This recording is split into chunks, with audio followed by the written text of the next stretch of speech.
আসসালামু আলাইকুম। সংবাদে আপনাদের সবাইকে স্বাগত জানাচ্ছি। আমি ফিরোজ তোহা। শুরুতেই সংবাদ শিরোনাম। বাংলাদেশের সর্বশেষ গুরুত্বপূর্ণ আপডেট সংবাদে আপনাকে স্বাগত। শুরুতেই সংবাদ শিরোনাম, পরে বিস্তারিত। প্রথমেই জানাব, সবকুল হারিয়ে নয়া কৌশলে মাঠে নেমেছে আওয়ামী লীগ। ছাত্র জনতার গণ অভ্যুত্থানে দেশ থেকে পালিয়ে ভারতে আশ্রয় নিয়েছে শেখ হাসিনা। সেখান থেকে নিয়মিত দেশ ধ্বংসের ষড়যন্ত্র চালিয়ে যাচ্ছেন তিনি। সম্প্রতি আওয়ামী লীগের কার্যক্রম নিষিদ্ধ করেছে সরকার। রাজনীতির মাঠে সব প্রতিকূলতা এবং সব কুল হারিয়ে আওয়ামী লীগ নয়া কৌশলে মাঠে নেমেছে। নিজেরা ভালো নেই বলে তারা কাউকে ভালো থাকতে দেবে না, ঠিক যেন এমন শপথ নিয়ে ফেলেছে দলটির দেশে বিদেশে আত্মগোপনে থাকা মাস্টারমাইন্ডরা, যারা স্পষ্ট বার্তা দিয়েছে, তারা পূর্বাভাস দিচ্ছে আমাদের যে আমরা কাউকে ভালো থাকতে দেব না। অর্থাৎ সারা দেশে অগ্নিকাণ্ডের ঘটনা সহ বিভিন্ন অপকর্ম ঘটাচ্ছে তারা। এরপর জানাবো, ভারতের একটি আরও যুদ্ধ বিমান ভূপাতিতর দাবি পাকিস্তানের। পাকিস্তান বিমান বাহিনী অপারেশনাল পারফরম্যান্সের প্রশংসা করেছে দেশটির প্রধানমন্ত্রী শেহবাজ শরীফ। পাশাপাশি সংঘাতের সময় ভারতের আরও একটি যুদ্ধ বিমান ভূপাতিত করেছে পাকিস্তান বলে জানিয়েছেন পাকিস্তানের প্রধানমন্ত্রী শেহবাজ শরীফ। এক প্রতিবেদনে এই তথ্য জানিয়েছে পাকিস্তানের সংবাদ মাধ্যম দ্য এক্সপ্রেস টিউন। এদিকে ভারতের সঙ্গে যুদ্ধবিরতি চলবে কতদিন জানালো পাকিস্তান। পাকিস্তানের উপপ্রধানমন্ত্রী ও পররাষ্ট্রমন্ত্রী ইসাক দার নিশ্চিত করেছেন পারমাণবিক শক্তিধর পাকিস্তান ও ভারতের মধ্যে মার্কিন মধ্যস্থতায় যুদ্ধবিরতি 18 মে পর্যন্ত বাড়ানো হয়েছে। সূত্র জিও নিউজের। আজ এক ভাষণে তিনি সব কথা বলেছেন। পাকিস্তানি নেসেট অর্থাৎ সংসদে এক ভাষণে বিষয়টি নিশ্চিত করা হয়। জানাবো, গাজায় 20 ফিলিস্তিনি নিহত, আহত শতাধিক। গাজা ভূখণ্ডে দখলদার ইসরায়েলি হামলায় একদিনে আরও নতুন করে 20 জন নিহত হল। এ সময় আহত হয়েছে আরও শতাধিক মানুষ। আজ এক প্রতিবেদনে বিষয়টি নিশ্চিত করেছে সংবাদ মাধ্যম আল জাজিরা এবং তুরস্কের বার্তা সংস্থা আনাদুলু। প্রতিবেদনে বলা হয়েছে, গাজায় গত 24 ঘণ্টায় ইসরায়েলি হামলায় আরও নতুন করে 20 জন নিহত হয়েছে। এ সময় অন্তত 125 জন নিরীহ মানুষ আহত হয়েছে। মসজিদ, মাদ্রাসা সহ 350টি ধর্মীয় প্রতিষ্ঠান গুড়িয়ে দিল হিন্দুত্ববাদী নরেন্দ্র মোদী সরকার। ভারতের উত্তরপ্রদেশ সরকার সম্প্রতি মসজিদ, মাদ্রাসা, মুসলিমদের ঈদগাহ সহ অন্তত 350টির বেশি ধর্মীয় স্থাপনা গুড়িয়ে দিয়েছে। দেশটির গণমাধ্যম দ্য হিন্দুস্তান টাইমসের এক প্রতিবেদনে এই তথ্য জানানো হয়েছে।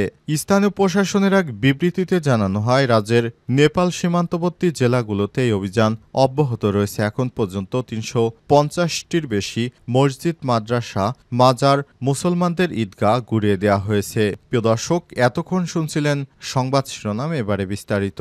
তবে তার আগে বন্ধুরা, অনুরোধ থাকবে এই সংবাদটিতে একটি লাইক দিন। এই চ্যানেলে আপনি নতুন হয়ে থাকলে আমাদের সংবাদটি দেখতে দেখতে চ্যানেলটি সাবস্ক্রাইব করে রাখুন। কমেন্ট করে বন্ধুরা আপনার মূল্যবান মতামত জানিয়ে দিন আপনি বিশ্বের কোন দেশ থেকে বা বাংলাদেশের কোন স্থান থেকে আমাদের সংবাদটি দেখছেন এবং শুনছেন। আর বন্ধুরা, ভারত পাকিস্তান যুদ্ধে আপনি কোন দেশকে সমর্থন করেন কমেন্ট করে জানিয়ে দিন।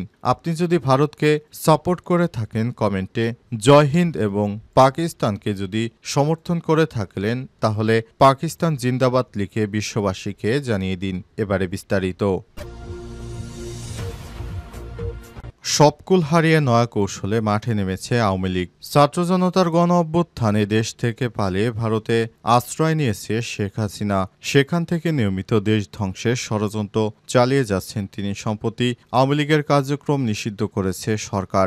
রাজনীতির মাঠে সব প্রতিকূলতা এবং সব কুল হারিয়ে আওয়ামী লীগ নয়া কৌশলে মাঠে নেমেছে। নিজেরা ভালো নেই বলে তারা কাউকে ভালো থাকতে দেবে না, ঠিক যেন এমন শপথ নিয়ে ফেলেছে দলটির দেশে বিদেশে আত্মগোপনে থাকা মাস্টারমাইন্ডরা, যারা স্পষ্ট বার্তা দিয়েছে, তারা পূর্বাভাস দিচ্ছে আমাদের যে আমরা কাউকে ভালো থাকতে দেব না।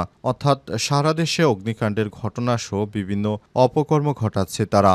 সাম্প্রতিক সার্বিক প্রেক্ষাপট বিশ্লেষণ করে রাজনৈতিক বিশ্লেষকদের কয়েকজন যুগান্তরের কাছে এমন অভিমত ব্যক্ত করেছে। তারা বলেন, পরিবেশ পরিস্থিতি বিশ্লেষণ করে স্পষ্টভাবে বোঝা যাবে ষড়যন্ত্রকারী চক্রটি সরকারকে বিপদে ফেলতে প্রতিটি আন্দোলনকে বেছে নিচ্ছে।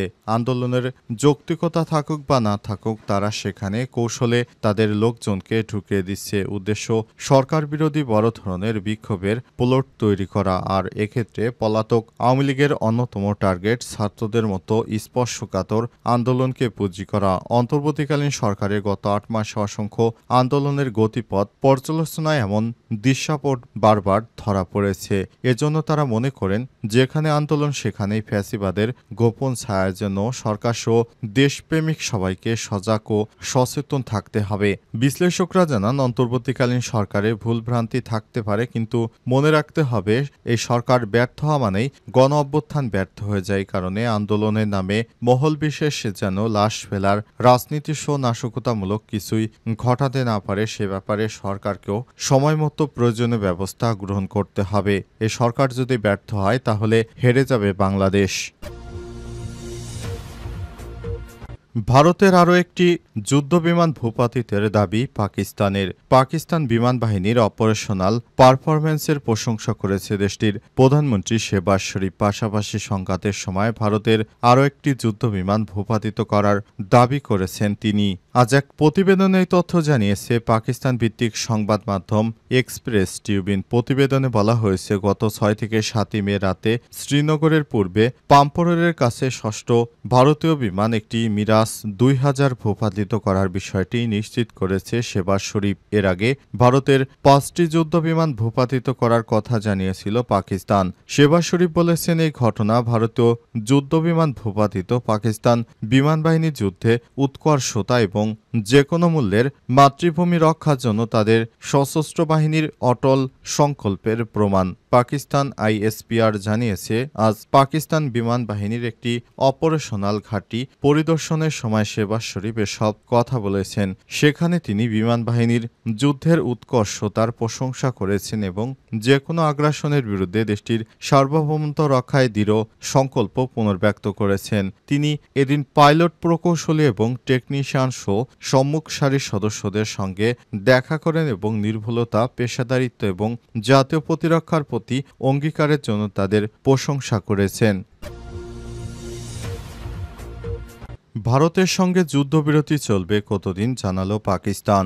পাকিস্তানের উপপ্রধানমন্ত্রী ও পররাষ্ট্রমন্ত্রী ইসহাক দার নিশ্চিত করেছেন, পারমাণবিক শক্তিধর পাকিস্তান ও ভারতের মধ্যে মার্কিন মধ্যস্থতায় যুদ্ধবিরতি ১৮ মে পর্যন্ত বাড়ানো হয়েছে। সূত্র জিও নিউজের। বৃহস্পতিবার ১৫ মে সিনেট ভাষণ দিতে গিয়ে তিনি বলেছেন, উভয় পক্ষের সামরিক অভিযানের মহাপরিচালক ডিজিএমওর মধ্য হটলাইনে যোগাযোগের সময় এই অগ্রগতি তুলে ধরা হয়। পরমাণু শক্তিধর এই দুই দেশের মধ্যে মার্কিন মধ্যস্থতায় যুদ্ধবিরতি শুরুর পর পাকিস্তানের সামরিক অভিযানের মহাপরিচালক DGMO major general Kashif Abdullah এবং ভারতের লেফটেন্যান্ট জেনারেল রাজীব খাই এবং গত ১০ মে হটলাইনের মাধ্যমে প্রথম দফা আলোচনা করেছেন। ইসহাক দার বলেন, ডিজিএমওদের প্রথম কথোপকথনের সময় যুদ্ধবিরতি ১২ মে পর্যন্ত বাড়ানো হয়েছিল। পরে ১২ মে ডিজিএমওর আবার কথা বলে যুদ্ধবিরতি ১৪ মে পর্যন্ত বাড়ানো হয়।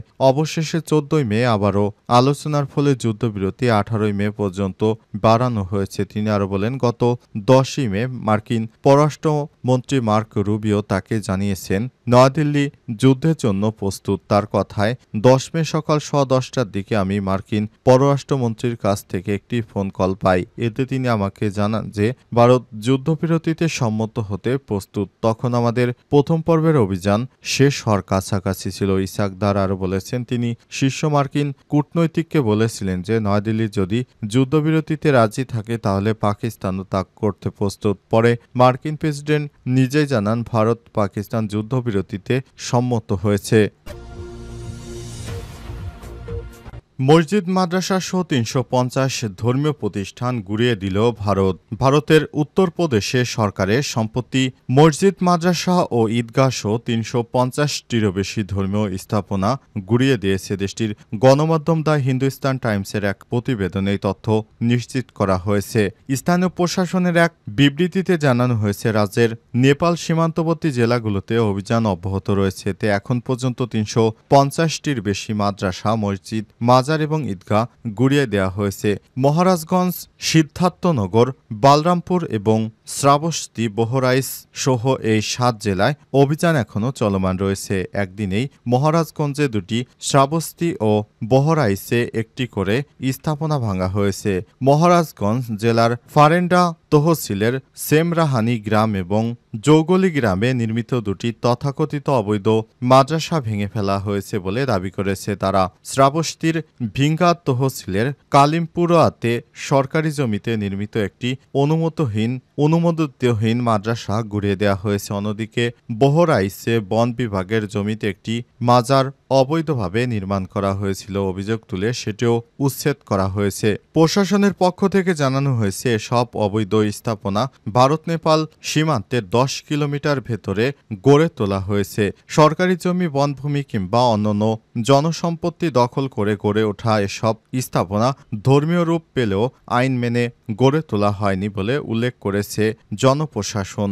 উত্তরপ্রদেশের মুখ্যমন্ত্রী যোগী আদিত্যনাথ সুস্পষ্ট করে নির্দেশ দিয়েছেন, ধর্মীয় স্থাপনার নামে কোনো দখলদারি বরদাস্ত করা হবে না। এই নির্দেশনার ভিত্তিতে পিলভিত, শ্রাবস্তী, সিদ্ধার্থনগর এবং মহারাজগঞ্জ জেলার প্রশাসন ব্যাপক অভিযান শুরু করেছে। তারা এখনও মসজিদ, মাদ্রাসা ভাঙা অব্যাহত রেখেছে। এই অভিযানে অংশ নিচ্ছে স্থানীয় পুলিশ, জেলা প্রশাসক, ভূমি দপ্তর। অবৈধ স্থাপনা নির্মাণের পেছনে কারা জড়িত তাও খতিয়ে দেখা হচ্ছে বলে জানিয়েছে সংশ্লিষ্ট কর্তৃপক্ষ।